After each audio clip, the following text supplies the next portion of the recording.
Hey, look, sometimes when you do this YouTube gig, you end up making videos about stuff you did not expect to make. And when you got a girlfriend who loves and supports you and what you do, it happens more often than you might suspect. Welcome back, everybody. I'm recording this impromptu, just like I do pretty much everything on this channel, but my girlfriend wanted me to cover this particular topic. But before I do that, I just want to remind everybody to follow the guidance on the banner at the bottom, which I definitely did not put a lot of effort into, so that you can help support the channel in any number of ways, either financially or via algorithmic boosting. Now, you probably clicked on the thumbnail for this video rather reflexively. Damn, my Cadillac reflexes. And likely know absolutely nothing about me, so this is going to be a bizarre video topic regardless. But today I'm going to tackle the question of Clifford the Big Red Dog. Is he a kaiju or not?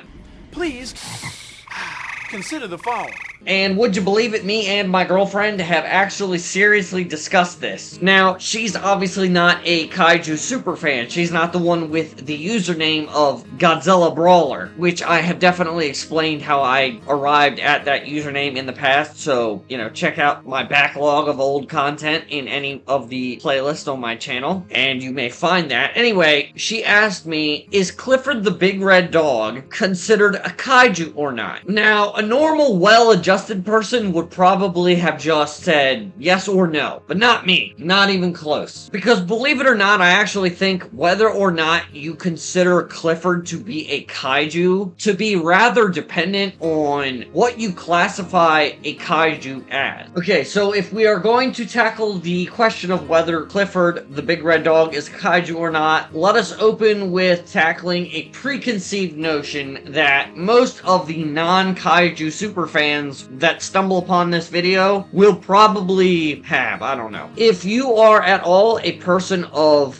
good taste, professed or objectively, you have probably watched and probably subsequently appreciated and liked Pacific Rim. So Pacific Rim kind of made most people who are not tokusatsu and kaiju superfans aware of the definition of the term kaiju. Now, in Pacific Rim, kaiju are what you would typically associate with the word kaiju, not its actual meaning, but what is typically associated with the term, which is giant monsters destroying cities. That's pretty common. Most people are going to say, when asked what the definition of what a kaiju is, it means a giant monster like Godzilla or King Kong or Gamera. And they would not necessarily be incorrect in that. For the most part, at least in the West, particularly in English-speaking countries, such as the one that I am recording this video from, the United States of America, kaiju just means Godzilla, Gamera, or King Kong. Anything of that sort. Giant monsters destroying stuff. You know, a Western example that is not King Kong that I can think of would probably be War of the Monsters for the PlayStation 2,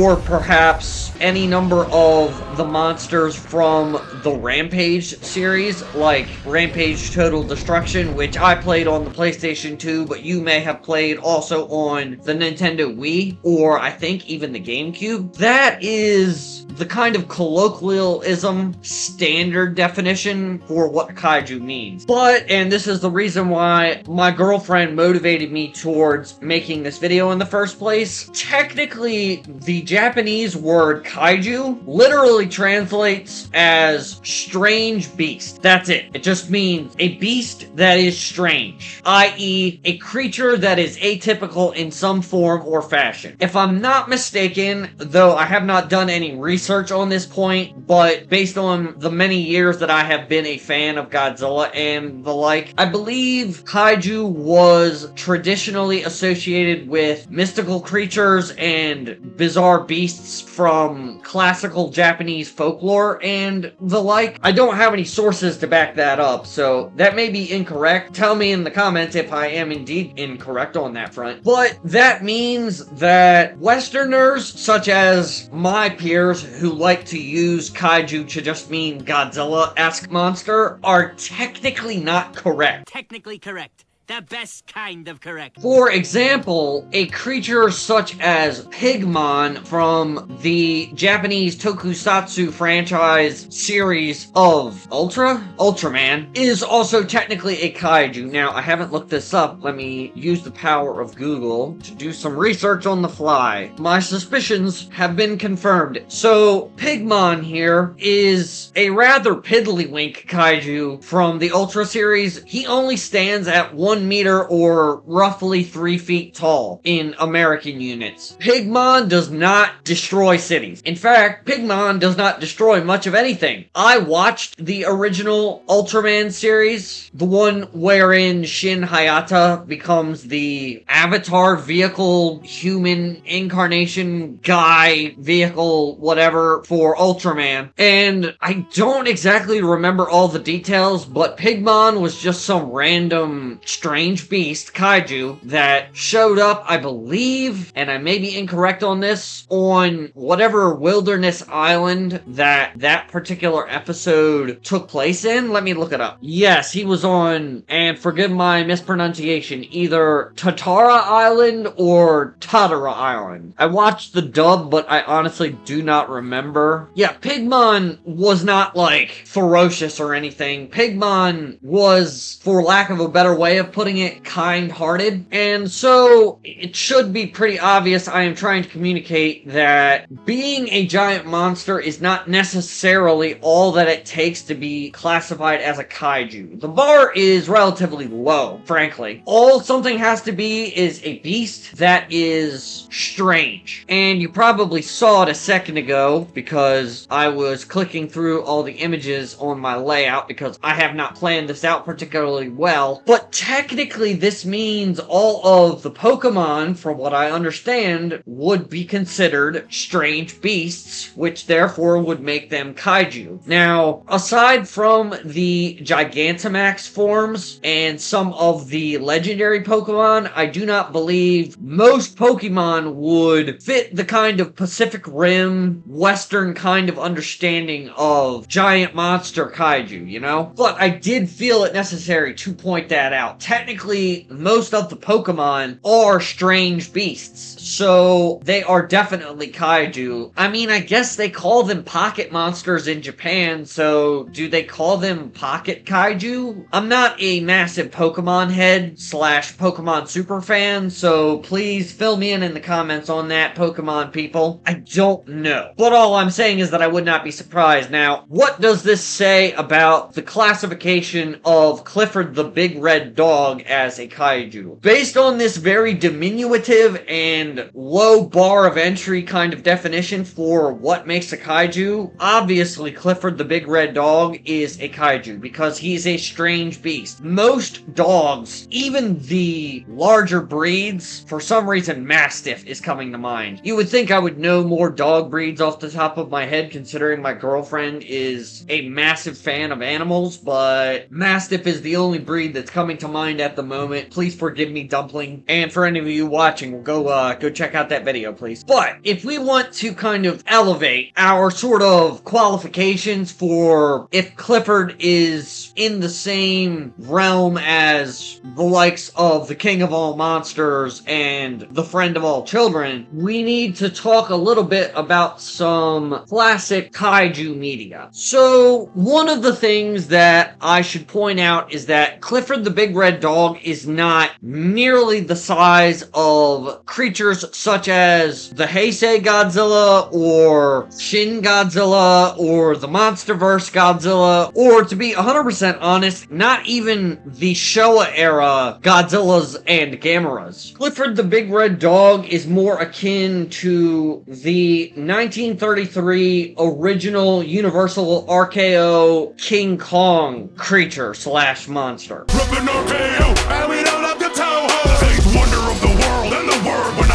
most kaiju superfans, such as myself, would say that creatures such as the original King Kong, but also creatures such as the Rhedosaurus from The Beast from 50,000 Fathoms ought be considered kaiju, but they are not nearly on the level of the towering stature of more modern sorts of kaiju. And it should be said, King Kong from the original 1933 movie is considered a kaiju, but the only strange thing about that version of King Kong, really, is his relative size. I look like Johnny Sins? And he's not even really that big. He's more akin to the monsters within the Rampage series, which obviously were inspired by King Kong, where they're bigger than normal civilian vehicles, you know, sedans, basic trucks, four-wheel, I mean. And I guess in the case of King Kong, World War II era biplanes and stuff of that sort, King Kong in that original film, as well as the Rampage monsters, really only stand at about 20 to 30 feet tall. So exorbitant, ridiculous sorts of heights like the 100-meter versions of Godzilla and whatnot is not necessarily a strict qualifier for what makes a kaiju. And you kind of have to naturally be kind of permissive with the height ranges for kaiju, because the Showa era Godzilla and Gamera monsters kind of all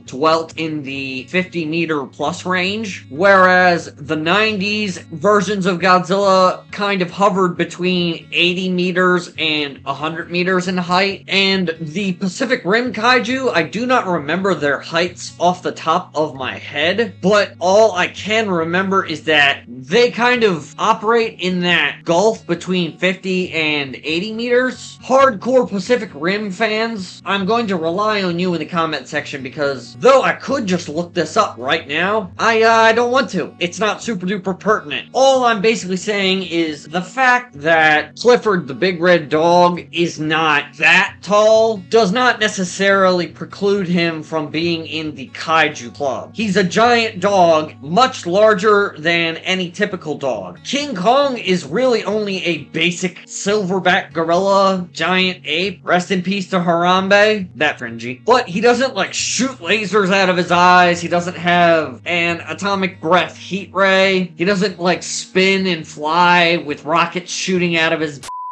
rectal cavity. Had to come up with a way to not use an expletive on the fly for that. So it's clear that really the degree of oddity that separates a normal dog from a big red dog is not a whole lot. The size on its own is enough to get Clifford into the club. But obviously, there are no dog breeds that are naturally crimson rose petal red. So Clifford actually has more than one reason by which you could classify him as a kaiju, because both of those things make him, by his very nature, a strange beast. Now, I don't exactly know how long I'm going to talk about this, because I probably do not want this video to drag on super duper long, and I have almost been recording for 30 minutes. The other night, while my girlfriend and I were laying in bed with our dog Remy, my girlfriend found a death battle fanfiction website, which I had never stumbled upon before, and somebody wrote a King Kong 1933 versus Clifford the Big Red Dog death battle fanfic, I guess is the closest word I can think of. And from what little I remember, King Kong and Clifford basically crumple a couple of pedestrian vehicles, four-wheel, and then they like smash through the first floor of the Empire State Building in New York City, New York, United States. And I don't remember all the details, but spoilers, the battle ends with Clifford the Big Red Dog basically shoving King Kong out of the inside of the Empire State Building, and Kong basically falls on his back back prone on the ground, presumably from great height, and then Clifford the Big Red Dog just jumps right back down on top of him and I think rips his throat out or in some way snaps his neck by gnawing at his jugular. It was certainly interesting. I was very grateful that my girlfriend was comfortable with looking up what is essentially a Kaiju War Chronicle Kaiju versus battle fan fiction and reading it to me. You know, sometimes I don't realize how lucky I am. But unlike my Godzilla versus the Mass Effect Reapers video, I'm not going to go into a massive power scaling versions of the character feats diatribe. I might look up the Death Battle fanfiction fanon wiki article that my girlfriend read from, and I might link it in the comments. If I don't, just check the description. It'll make me feel better. But I wasn't exactly thrown off by Clifford the Big Red Dog winning the matchup against the 1933 iteration of King Kong. Obviously, if you go with the 1962 Showa Godzilla series King Kong versus Godzilla iteration of King Kong, size alone causes King Kong to win that fight. Obviously, if you go with Kong, not King Kong, but Kong from the legendary Monsterverse, that version is massively taller and more importantly, and this relates back to what I said about the Pacific Rim Kaiju, massively heavier than Clifford the Big Red Dog presumably is. Like I said, I haven't done my research, but I mean, how much research do you really need to do on such a subject? I think it's pretty reasonable to assume that Clifford the Big Red Dog wins that fight. Tell me in the comment section below if you disagree. I would love, and I'm being completely unironic when I say this, I would love to find out that Clifford the Big Red Dog has like insane feats of strength in his source material, and I just am presently unaware. But yeah, overall, shoving aside the question of whether Clifford can manhandle King Kong in a boxing match, I think it's pretty clear that Clifford the Big Red Dog technically meets the qualifications for the term kaiju. He's a strange beast, and, you know, considering which monsters we already consider to be kaiju, I don't think we should disallow Clifford the Big Red Dog the same kind of title /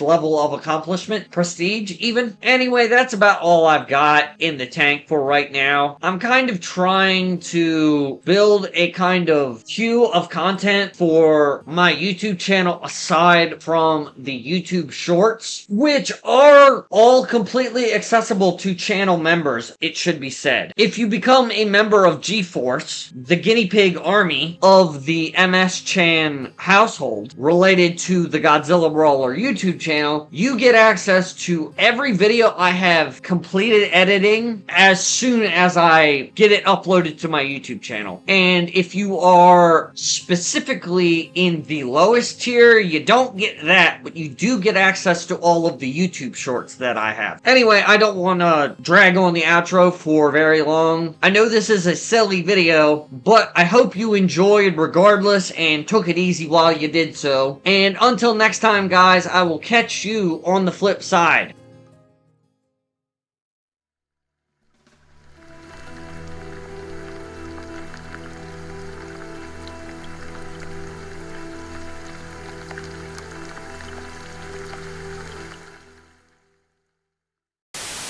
No, no! I was young and reckless!